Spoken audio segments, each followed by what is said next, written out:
اسرائیلی حکومت اور حماس کے درمیان یرغمالیوں کی رہائی کے بدلے 4 روز کی عارضی جنگ بندی کا معاہدہ طے پا گیا۔ قطر کے اعلان کے مطابق فریقین میں 4 روز لڑائی بند کرنے پر اتفاق کیا گیا۔ ناظرین، حماس اور اسرائیل کے مابین جنگ بندی پر اتفاق ہو گیا اور جنگ میں وقفہ کیا جا رہا ہے۔ اب تک جو کچھ ہوا آپ سب کچھ میڈیا پر دیکھ چکے ہیں۔ اسرائیل نے کس طرح اپنی داغ بٹھائی اور کس طرح پورے یورپ سمیت امریکہ کو اپنے ہاتھوں میں پکڑے رکھا، یہ سب آپ کے سامنے ہے۔ لیکن اس سب کے بیچ ایک سوال انتہائی اہم ہے کہ آخر کیوں اور کیسے اسرائیل اس قدر طاقتور بنا؟ کیا وجہ ہے کہ امریکہ تک اسرائیل سے خوف کھاتا ہے؟ آخر اسرائیل کے پاس وہ کون سی گیدڑ سنگھی ہے جس نے امریکہ کو بھی دیوانہ بنا رکھا ہے؟ آج کی اس ویڈیو میں ہم آپ کو وہ تمام راز بتائیں گے کہ کیوں اور کیسے اسرائیل اتنا طاقتور بنا۔ سب سے پہلے آپ کو اسرائیل کی تھوڑی سی تاریخ بتا دیتے ہیں۔ بنی اسرائیل سے متعلق تاریخی حقیقت یہ ہے کہ انہوں نے بہت سے نبیوں کو قتل کیا، جن میں ان کے اپنے قبیلہ کے حضرت زکریا علیہ السلام اور حضرت یحییٰ علیہ السلام بھی شامل ہیں۔ حضرت ابراہیم علیہ السلام کے بڑے بیٹے حضرت اسماعیل علیہ السلام تھے اور چھوٹے بیٹے حضرت اسحاق علیہ السلام تھے۔ خانہ کعبہ حضرت ابراہیم علیہ السلام اور حضرت اسماعیل علیہ السلام نے آج سے تقریباً 4000 سال قبل تعمیر کیا تھا۔ البتہ روایات سے پتہ چلتا ہے کہ اسی جگہ پر سب سے پہلے حضرت آدم علیہ السلام نے خانہ کعبہ تعمیر کیا تھا۔ حضرت ابراہیم علیہ السلام نے فلسطین کے علاقہ بیت المقدس میں بھی عبادت گاہ بنائی تھی۔ حضرت اسحاق علیہ السلام بھی وہاں عبادت کرتے رہے، مگر حج کے لیے وہ ہمیشہ مکہ مکرمہ میں واقع خانہ کعبہ میں جاتے تھے۔ حضرت اسحاق علیہ السلام کے بیٹے حضرت یعقوب علیہ السلام تھے۔ اسرائیل حضرت یعقوب علیہ السلام کا لقب تھا۔ اسرائیل کے معنی ہے عبداللہ یا خدا کا بندہ۔ بنی اسرائیل ان کے قبیلے کو کہا جاتا ہے۔ حضرت یعقوب علیہ السلام کے بیٹے حضرت یوسف علیہ السلام تھے جو مصر کے بادشاہ بنے۔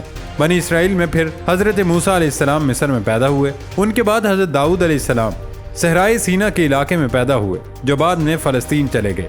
جب حضرت داؤد علیہ السلام نے انتہائی طاقتور دیو ہیکل جالوت کو اللہ کی نصرت سے غلیل سے پتھر مار کر گرا دیا، تو فلسطین کے بادشاہ سول نے حسب وعدہ ان کی شادی اپنی بیٹی مشل سے کرا دی۔ سول کے مرنے کے بعد حضرت داؤد علیہ السلام فلسطین کے بادشاہ بنے۔ حضرت داؤد علیہ السلام کی وفات کے بعد ان کے بیٹے حضرت سلیمان علیہ السلام فلسطین کے بادشاہ بنے۔ اللہ سبحانہ و تعالیٰ نے ہوا، جن اور ہر قسم کے جانور حضرت سلیمان علیہ السلام کے تابع کر دیے تھے۔ قبل مسیح 961 سے قبل مسیح 922 کے دوران حضرت سلیمان علیہ السلام نے جنوں کی مدد سے مسجد الاقصیٰ اسی جگہ تعمیر کروائی جہاں حضرت ابراہیم علیہ السلام نے عبادت گاہ تعمیر کرائی تھی۔ 586 قبل مسیح میں یہ ریاست 2 حصوں میں تقسیم ہو گئی۔ جنوبی علاقہ پر بابل کے لوگوں نے قبضہ کر کے عبادت گاہ مسمار کر دی اور بنی اسرائیل کو وہاں سے نکال کر اپنا غلام بنا لیا۔ اس کے 100 سال بعد بنی اسرائیل واپس آنے شروع ہوئے۔ انہوں نے اپنی عبادت گاہ تعمیر کی، مگر اسی جگہ نہیں جہاں حضرت سلیمان علیہ السلام نے عبادت گاہ بنوائی تھی۔ 333 قبل مسیح میں سکندر اعظم نے اسے یونان کی سلطنت میں شامل کر کے بنی اسرائیل کو وہاں سے نکال دیا۔ 165 قبل مسیح میں بنی اسرائیل نے بغاوت کر کے ایک یہودی سلطنت کی بنیاد رکھی۔ 100 سال بعد یہودی ریاست پر سلطنت روم کا قبضہ ہو گیا۔ 70 عیسوی میں یہودیوں نے بغاوت کی، جسے شہنشاہ ٹائٹس نے کچل دیا اور یہودیوں کی عبادت گاہ کو مسمار کر کے انہیں وہاں سے نکال دیا۔ روم کے بادشاہ حیدریہ نے یہودیوں کو شروع میں بیت المقدس آنے کی اجازت دی، لیکن بغاوت کرنے پر بیت المقدس کے شہر کو مکمل طور پر تباہ کر کے یہودیوں کو غلاموں کے طور پر بیچ کر شہر بدر کر دیا اور ان کا واپس بیت المقدس آنا ممنوع قرار دے دیا۔ 614 عیسوی سے 624 عیسوی تک فلسطین پر ایرانیوں کی حکومت رہی اور بتایا جاتا ہے انہوں نے یہودیوں کو عبادت کرنے کی کھلی چھوٹ دے دی تھی، مگر انہوں نے مسجد الاقصیٰ میں عبادت نہ کی اور عرب عیسائیوں پر بہت ظلم کیے۔ اس کے بعد بازنطینی حکومت آئی جس نے 636 عیسوی میں مذہبی پیشوا کے کہنے پر بغیر جنگ کے حضرت عمر رضی اللہ تعالیٰ عنہ کو محافظ اور امن کا پیامبر قرار دے کر بیت المقدس ان کے حوالے کر دیا۔ حضرت عمر نے مسجد الاقصیٰ کی تعمیر 639 عیسوی میں اس جگہ پر شروع کرائی جہاں پر حضرت سلیمان علیہ السلام نے تعمیر کروائی تھی۔ 636 سے 1918 عیسوی تک یعنی 1282 سال فلسطین پر، جس میں اردن بھی شامل تھا، مسلمانوں کی حکومت رہی۔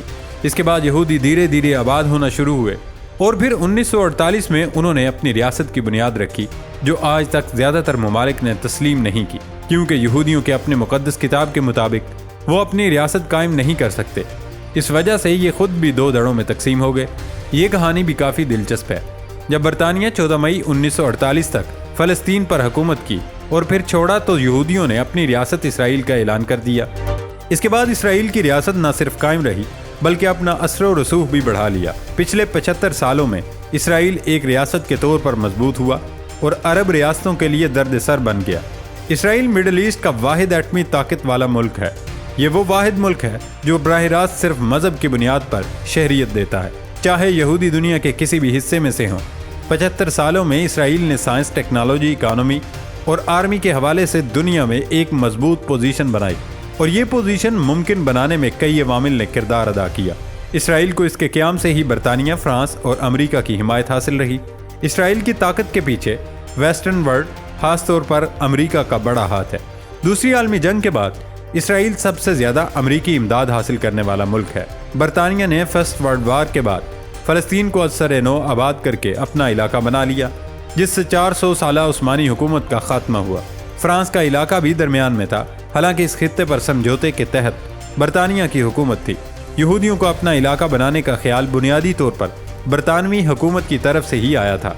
इस वक्त दुनिया के मुख्तलिफ ममालिक से यहूदी बहुत ज़्यादा तादाद में फ़लस्तीन की सरजमीन पर आकर आबाद हो गए। फ़लस्तीन में मुसलमानों के अलावा ईसाई भी रहते थे। यहूदियों के इस तरह आबाद होने पर अरब नाराज़ हो गए। इस एहतजाज को दबाने के लिए बरतानिया ने अरबों पर भी तशद्दुद किया। बाद में इसराइल की रियासत के ऐलान के बाद भी फ्रांस और बरतानिया बिलवास्ता और बिला वास्ता इसके साथ थे। दूसरी तरफ अमेरिका इसराइल को तस्लीम करने वाला पहला मुल्क था। अमेरिका ने इसराइल की रियासत को उसी दिन तस्लीम कर लिया था जब वो कायम हुई थी, लेकिन इस खित्ते में बरतानिया और फ्रांस का असर व रसूख ज़्यादा था। ताहम अमेरिका के साथ ताल्लुकात 1956 में दूसरी अरब इसराइल जंग के नतीजे में मज़ीद मजबूत हुए थे। जब इसराइल ने वेस्ट की मदद से मिस्र पर अटैक किया तो सोवियत यूनियन ने इन ममालिक की मदद करने में दिलचस्पी जाहिर की, जिन्होंने मिस्र की हिमायत की, और अमेरिका ने मिडल ईस्ट में सोवियत यूनियन को रोकने के लिए बरतानवी फौजियों की पोजीशन संभाली। हकीकत तो यही है कि इसराइल बुनियादी तौर पर सुपर पावर्स की हिमायत से वजूद में आया, जिसने इसराइल को बाख्तियार बनाने में बड़ा किरदार अदा किया। बिल्कुल ऐसे ही जैसे कि किसी इलाके में बदमाश को बड़ों की पुष्टपनाही हासिल हो।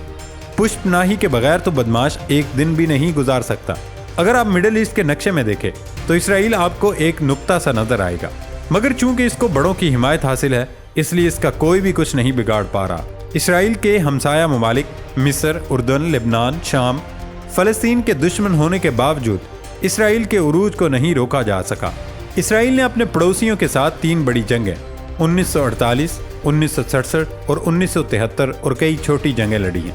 बहरहाल बका की जद्दोजहद ने इसराइल को मजबूत बना दिया, लेकिन यह हकीकत है कि इसराइल का फौजी और तकनीकी गलबा मगरब की वजह से ही मुमकिन हुआ, वगरना इसकी अपनी हैसियत कोई ज़्यादा मजबूत नहीं थी।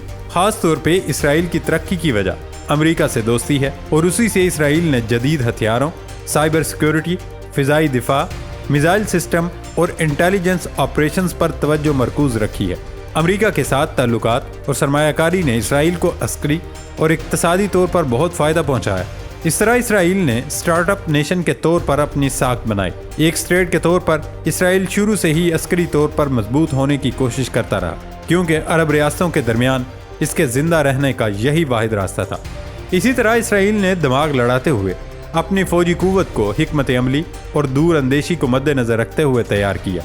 मुल्क में 18 साल की उम्र के बाद तमाम यहूदी शहरियों के लिए फौजी सर्विस लाजिम है।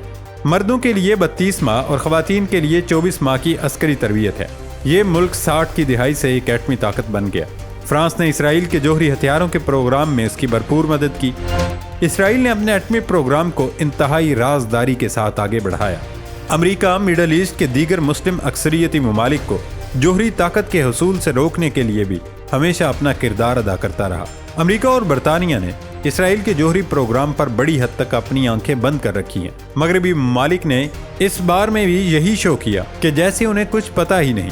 इसराइल की फूड प्रोसेसिंग इंडस्ट्री मुसलसल तरक्की की राह पर गामजन है। इंडस्ट्री ने 2020 में 19 अरब डॉलर की आमदन हासिल की और मुसलसल बढ़ रही है। इसराइल जदीद टेक्नोलॉजी के हवाले से बहुत असर और रसूख रखता है। इसराइल की क़यादत आर्मी, एग्रीकल्चरल, एजुकेशन और इंटरनेशनल पब्लिक रिलेशंस में बहुत दूर सोच रखती है। इसराइल की क़यादत का अंदाज और पॉलिसी कदर मुख्तलिफ है। वो फैसला साजी में बहुत दूर की सोच और इंटरनेशनल मामलात को तरजीह देते हैं। इसराइल के यहूदी दरअसल समंदर पार, ख़ास तौर पर यूरोप से उस खित्ते में आए थे। 18वीं से 19वीं सदी तक यूरोप में इल्म की तरक्की का हिस्सा यहूदी दानश्वर थे। जिन्होंने इसराइल को एक इंतहाई ज़हीन जदीद तालीम याफ्ता कौम के तौर पर बनने में मदद की। वो 30 और 40 की दहाई में इसराइल की सरजमीन पर आए और उनकी मदद से इसराइल एक आला तालीम याफ्ता साइंसी रियासत बन गया। यही वजह है कि ज़्यादातर अमरीकी कंपनियों के मालिक यहूदी ही करार पाए और आज भी उन्हीं की वजह से अमरीका भी इसराइल से डरता है, क्योंकि अमरीका खुद भी अपनी मुईशत के लिए इन्हीं कंपनियों पर इन्हिसार करता है। नाज़रीन, मिडिल ईस्ट में जहाँ गुर्बत, अदम मसावात और तालीम की कमी थी, वहीं पे इसराइल एक मुख्तलिफ किस्म की सोसाइटी के तौर पर सामने आया। लेकिन एक बात है कि इसराइल कितना ही जदीद या ताकतवर क्यों न हो, उनकी बैनुल अक़वामी कानून की खिलाफ वर्जी, फ़लस्तीनी सरजमीन पर कब्जे और लोगों के खिलाफ तशद्दुद को किसी सूरत भी नज़रअंदाज नहीं किया जा सकता। इस वक्त देखा जाए तो दुनिया में सबसे बड़े बड़े बिजनेसेस ये यहूदी ही छाए हुए हैं। उनका मुकाबला करने के लिए जदीद टेक्नोलॉजी को ही बरूए कार लाना होगा। महज इनकी चीज़ों का बाइकाट करने से कुछ ज़्यादा फ़र्क नहीं पड़ेगा। अगर आप इसराइल को दुनिया के नक्शे पर देखना चाहते हैं तो आपको दुनिया के नक्शे पर एक नुक्ता लगाना पड़ेगा, और इस नुक्ते से थोड़ा बड़ा पूरा इसराइल है, जो रावलपिंडी और इस्लामाबाद के रकबे के बराबर है। इसकी कुल आबादी तकरीबन 65 लाख है, मगर ताकत का ऐसा सरचश्मा है कि पूरी दुनिया पर अपनी मर्जी और हुक्मरानी करता है। दुनिया में होने वाले हर फैसले पर अपनी मंशा और मर्जी मुसल्लत करता है। अपनी ताकतवर तरीन मुईशत के बायस आलमी मुईशत पर असर अंदाज होता है। इसीलिए यहूदी पूरी दुनिया के तमाम अहम ओहदों पर फाइज है। क्या आपने कभी गौर किया कि नोबेल प्राइज जब से दिए जा रहे हैं सिर्फ 2 मुसलमानों के अलावा सारे यहूदियों ही को दिए जाते हैं? यही सूरत हाल कारोबार की है। दुनिया के जितने भी बड़े बड़े ब्रांड मुतारिफ हुए हैं सब यहूदियों के हाथों में है। इसी तरह आलमी मुईशत का 80% यहूदियों के हाथ में है। ये तमाम अवामिल साबित करते हैं कि इसराइली कौम दुनिया की ताकतवर कौम के साथ एक काबिल और ज़हीन लोग पर मुश्तमिल है। इसके अलावा इसराइल एटमी ताकत कैसे बना और उनके पास फौजी ताकत कितनी है, इस हवाले से दीगर पहलुओं पर तमाम तर तफसीलात बाकायदा तहकीक के बाद हम आपको अगली वीडियो में बताएंगे।